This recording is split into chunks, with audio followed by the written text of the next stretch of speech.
여러분들이 집에서 쉽게 따라할 수 있는 장수풍뎅이 집을 만들어 줄 거예요. 이것은 우리 장수풍뎅이의 집이 될 우리 곤충 사육 케이스이고요. 이것을 우리 장수풍뎅이들의 집 바닥이 될 수 있는 발효 톱밥, 여기에 보이는 이 나무들은 바로 장수풍뎅이들이 신나게 타고 놀 수 있는 놀이목이에요. 장수풍뎅이들의 밥상이라고 부를 수 있는 곤충 젤리를 넣어주는 먹이고가 이렇게 있고요. 그리고 바로 장수풍뎅이들이 많이 좋아하는 곤충 젤리도 이렇게 있습니다. 그 다음에는 예쁜 한 쌍의 장수풍뎅이 부부가 이렇게 있겠죠? 그 다음 이것은 선택사항인데 여러분이 필요한 사람도 있고 필요하지 않을 수도 있겠지만 방충 시트. 네, 우선 장수풍뎅이 집을 만들어주기 위해서는 이렇게 적당하게 큰 곤충 사육통이 필요하고요. 그 다음에는 아까 보여드렸던 우리 발효 톱밥을 넣어줍니다. 우선 발효 톱밥을 넣어주기 전에 이 톱밥이 제대로 발효가 되었는지 그리고 상하지 않았는지 냄새를 맡아보는 게 굉장히 중요합니다. 자, 이제 그러면은 발효 톱밥을 넣어 볼 건데요. 상당히 많은 발효 톱밥을 넣어줘야 합니다. 이렇게 통에다가 한가득 넣어주면 되는 거고요. 가득 부어준 다음에 우리 톱밥을 손으로 꾹꾹 눌러주면 되는데 톱밥을 굉장히 많이 깔아준 모습을 볼 수 있을 거예요. 친구들이 만약에 사온 톱밥이 많이 말라있다, 그럴 경우에는 이렇게 체크해 보면 돼요. 먼저 가볍게 주먹을 쥐고 톱밥을 펴보면은 주먹 모양이 남을 수가 있죠. 이렇게 주먹 모양이 남으면은 수분이 충분한 거예요. 여러분들이 우리 장수풍뎅이를 키우다가 보면은 자연스럽게 위에 있는 톱밥이 말라서 밝은 갈색으로 보일 수가 있는데요. 그럴 경우에는 아까 보여줬던 우리 이런 스프레이를 통해서 물을 뿌려주면 됩니다.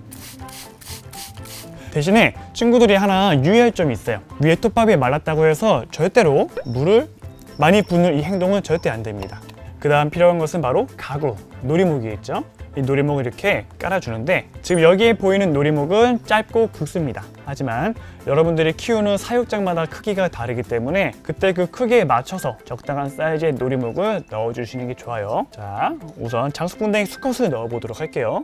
수컷과 암컷을 넣어보도록 하겠습니다. 여기 보면 장수풍뎅이들이 지금 꽉 붙잡고 있죠? 원래 장수풍뎅이들은 나무를 붙잡고 있는 걸 좋아해서 장수풍뎅이들에게 안정감을 줄 수도 있고요. 또한 장수풍뎅이들이 왔다 갔다 하다가 넘어졌을 경우에 놀이목을 붙잡고 일어날 수 있는 이런 중요한 역할을 하기도 합니다. 자, 그 다음에 필요한 것이 바로 이 먹이구인데요. 우리 곤충의 밥상인 먹이구는 자, 이렇게 젤리를 넣을 수 있도록 잘 맞게 되어 있습니다. 젤리는 크게 와이드형과 일반형 젤리가 있어요. 이것은 바로 일반형 젤리로 해서 위에가 조금 좁은 젤리이고요. 와이드형 젤리는 위에가 넓기 때문에 친구들마다 와이드형 젤리 필요할 경우에는 그 먹이구를 구입해서 넣어주는 것이 좋습니다. 자, 보시다시피 일반형 젤리는 장수풍뎅이 한 쌍이 하루에 하나 정도 먹을 수가 있고요. 지금 수컷은 밥을 먹고 있지만 암컷은 이렇게 땅을 파고 들어가는 습성이 있습니다. 알을 낳기 위해서 그러는데요.